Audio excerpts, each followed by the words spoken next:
for many years and didn't speak to each other. Okay. For a lot of reasons. But, kind of came back here and reconnected with her and reconnected with her family who's here. She's got, her siblings here, and they now have siblings. Yeah. And came back here and, basically found this house. Sandy did. Yeah. She came back a couple times, sussed out this place. And we wound up moving back here, and then my brother-in-law and sister have the 16 acres there. Yep. And it offered me, kind of in the rockiest, hilliest, shittiest part of the field to use it to grow stuff. My brother-in-law said, here, you can grow here at the bottom of this hill where it's like all rocks. It took me a month to get the rocks out of it. Seriously. And at the bottom of the hill, so all the shit rolls down the hill. And he says, you can grow whatever you want here as long as it's legal. Yeah. And, I started to build out that little plot. Are we legal in Rhode Island now? Which part? Anything. Well, yeah, I've been just a legal caregiver, Okay. licensed caregiver. There's no recreational. No, there's medical. Okay, gotcha. And they're talking about recreational, and they're dicking around. But It'll be a couple of years out. Well, We'll they're get wasting their time. We're just giving our money to Massachusetts. But I've been in the program in almost 10 years in Rhode Island as a caregiver, a licensed caregiver for patients. Yeah. And that's legal. Have you had kind of, long-standing patients, or I'm sure you've lost some along the way. I did, but I've had the ones that I want for a long time. And what diseases are we mainly talking about here? It's pretty much anything you can think of, but the main ones, any kind of chronic disease, any kind of chronic illness. And then there's others like back pain and nausea and others that would qualify, headaches and migraines. And I don't know their pathology. They don't come to me and say, hey, I have AIDS, or I have, they're just like, they have a license or prescription from their doctor. I hear you. And every year we have to go through that, and I have to get licensed every year and do a background check and all that kind of stuff. But I've been doing it for 10 years and pretty strict around trying to stay within the bounds of what I'm allowed to do. Exactly, and, I'm not trying to do anything crazy. I'm not trying to make money. I do it more for me. And then I've always grown a primo product. Now it's even 10 times primo. Wait until you check that out. Oh my God! Now it's 10 times better. I'm gonna be falling asleep over now here. It's 10 times better. That's a nice. That's nice because it's uppity. It's not sleepy. Yeah. But I've spent a lot of time around, and not given again what I was just saying. Not around that plant, around all plants, and all about the approach to soil biology and all about the microbiology, and really using microbes and trying to feed the soil to feed the plants. So whether that's the wheat or the tomatoes or whatever it is, the approach is all the same. It's using as many micro or kind of all kinds of new microbes being created to help digest organic materials to make it available for plants. So there's a lot of development in this area for stuff that's hard to imagine using it in a farm, right? But my kind of situation is unique because I can take all the stuff I've learned kind of and use indoors or use around, like a high value crop and apply it to all things because I'm small enough I can take stuff that wouldn't make sense in a big environment to go out on a farm and start using this expensive, what I mean? But I can do that and I can apply all those things and grow some premium, whatever it is. I always try, and I still try, is to grow the best whatever it is I can grow. The best cucumber, the best tomato, the best bud, the best, it's not. And however I can do that, but it's all the same approach. A lot of people are myopic around plants and like, this plant is very... No, they're all plants, dude. Plants are plants. They all have some unique things, but, the principles are the same. Yeah. And, kind of growing or farming took over for music for me, The music thing is, it's kind of almost like cooking, too. A lot of these things are similar. There's ratios. Yeah. So like in growing and farming and, there's a lot of ratios. There's a lot of relationships. There's a lot of things that are mathematical, like cooking. Yeah. There's math involved. It's a lot of ratios. And when you know the ratios and the basics, there's things you can do. And, it's kind of like endless. Music's the same way. Music's about a bunch of relationships and a bunch of mathematical things. And so it kind of satisfies that need. I'd rather be playing music, but at this point I don't want to play music, casually or just for fun. If I want to play, I want to play with... Be for real, yeah. Well, even jam with a bunch of guys with real instruments, with real, with electricity, with... Yeah. I just don't want to dick around, and so that would be fun to do. But, the growing stuff... satisfies the real need around that too, because it's a real opportunity to, like a lot of these things we're talking about. It's even like cooking, or any of those things. It's like taking things and transforming it into something else. All right. So like taking a seed and turning that into a plant and turning it. So it's like taking a raw ingredient and turning it into something special. Yeah. And I listened to Charlie and you during your podcast, and he was on to a lot of what's important in the process. It never ends. It's the constant looking for varieties and seeds and strains. Sure. And then looking and studying around stuff to support all of that. And then, like he was saying, to get from a pepper to eat it from where you start, I mean, that process is so long, and people don't appreciate that. Exactly. And it's just... or don't fathom it. Because, we're all used to supermarkets. Yeah, and you go there and it's sitting there. But, I mean, peppers, I start my peppers. I buy them in October and November. Yeah. I'm just starting them now. Yeah. The first pepper I have maybe will be July. Exactly. Probably August. And so there's that's a real roll of the dice for a farmer. Yeah, no, it always is. And then, who's going to buy them? Well, the good news is everything I grow now pretty much people buy. Yeah, for sure. I'm not at the point anymore. I'm more talking about starting out. Yeah, no, for sure. I did that forever. I grew a whole lot of stuff. People said, hey, why don't you grow this? Grow some chicory for me.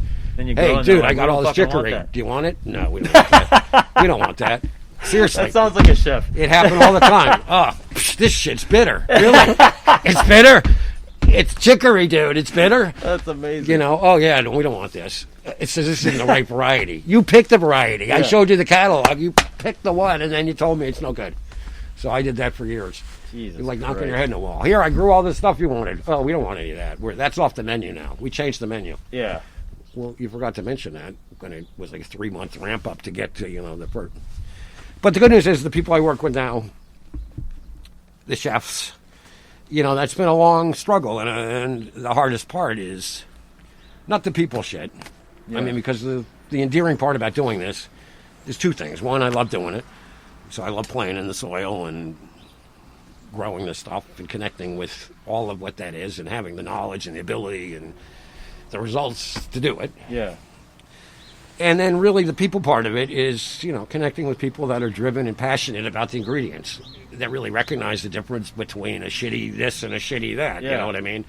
You could buy this from anybody, and maybe you should, because if you don't appreciate this one. But, my approach is to grow the best I can grow and then connect with people that recognize the quality. The work that went into it, yeah. Or my passion for it. A lot of people tell me this, and I'll take their word for it, is that I care.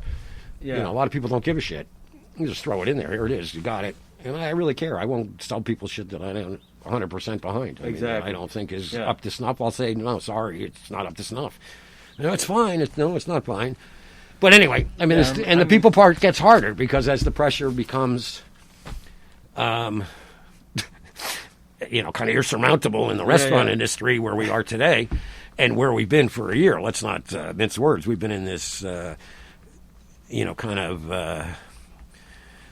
we don't know where we're going. Limbo. There's no end date, so it's been this, kind of this big quagmire of what's going to happen. So that's really put it two things. It's changed the demand in some ways, which again I still have plenty of what I grow I can sell. It made people a lot more focused on the business. Yeah. Which happens a lot when the business isn't doing that well, because at the end of the day, it's a business. Yeah, you definitely. So the people side kind of suffers a lot, because people are pissed off, people aren't doing well, people are tired of wearing a fucking mask all day. So it's a different. It just doesn't have the same. And I don't want to go. Like I've told chefs this straight up. I don't want to come here after I've been in the field all fucking day, at 80 degrees, 90 degrees, with dirt all over me, and listen to you bitch at me. I'm not going to do that anymore. I'm not going to do it. I don't make any money. It's like, oh, yeah, well, what money, dude? I'm not making anything on it. You think I'm going to come here and take shit from you? Yeah. I'm not doing that anymore. Sorry. Let's come here and we can have some cordial kind of friendly whatever. Yeah. Go fuck yourself. I think a lot of times chefs feel entitled to, kind of scold a farmer if something isn't good enough. Yeah. Now, don't get me wrong. There's some farmers that are trying to sell you some shit that's absolutely old or not good. Totally. But when you're dealing with a good farmer, I've seen it a lot from other chefs I've worked with. They're like roasting people, and it's like, dude, this guy didn't come here for that. Oh no, like, I get so disrespected. So disrespected. Yeah, it is. It is. The most, and again, take it for what it's worth. If they hear it, I guess it's life in the big city. But like the Cookhouse, Clark Cookhouse. Yeah.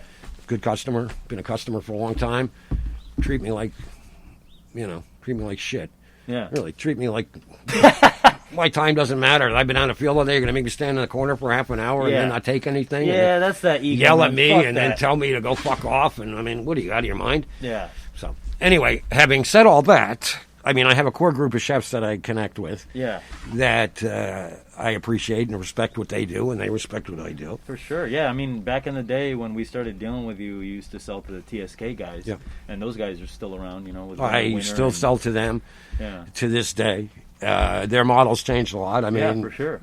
Mission's been a customer for 8 years. I've been growing the shoots for them forever. That Mission burger. And we're, again, it sounds like a little thing, but we're over $100,000 and more. Yeah. Just radish shoots. I mean, they blow through some serious amount of radish shoots. Yeah.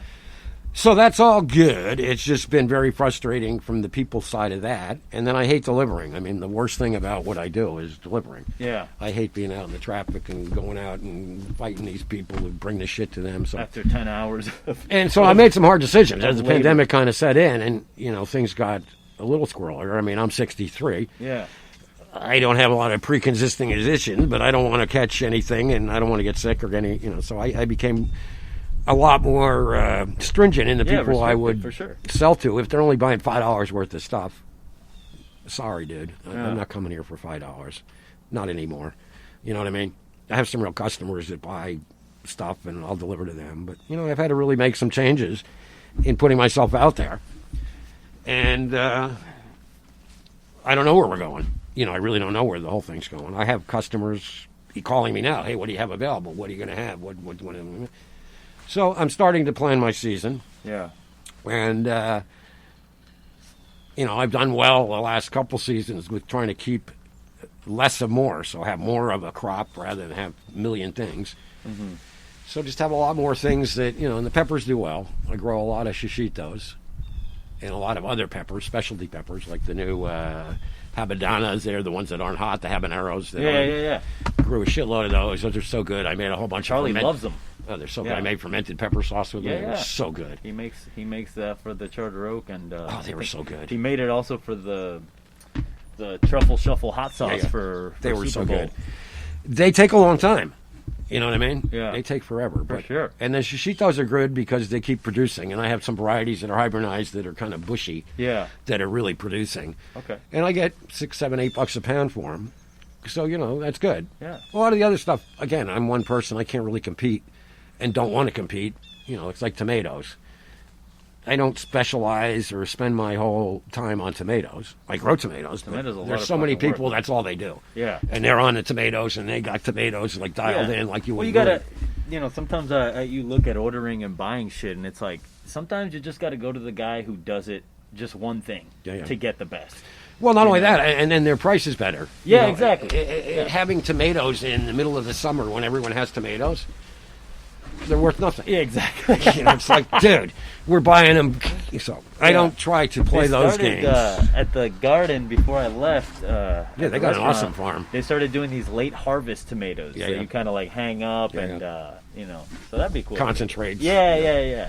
No, there's some cool stuff. I follow some of what they do. The farmer dude who was growing this stuff, what's his name? Zach Yoder, shout out. Yeah, some amazing stuff. But a lot of those, the things that I can do and make money on without killing myself. Yeah. Is really predicated on taking crops that I can set up from the get-go in a fairly low-maintenance environment, meaning weeding and whatever, and have it pretty much dialed in, wired in from the beginning with irrigation or whatever, with ground cover, with covers, and go from there. Were you doing indoors all along? Or okay. I've always done indoors. Always. The beginning of micros was indoors, and I built this other greenhouse now here where I can do them. But the reality is a lot of people grow micros in greenhouses because the sun is cheap. And, I've tried, and I do some there, but you can't compete with the quality. Yeah. In a controlled environment indoors. You know what I mean? Yeah. Like indoors, I have it dialed in vertical racks with the right lights, with the right everything. And the crops are pristine. There's never anything in there. When you get out in the greenhouse, I mean, they definitely can do it. It's just I find the indoor environment, and then I can do it all year long. You know what I mean? Again, I can take stuff I've learned from growing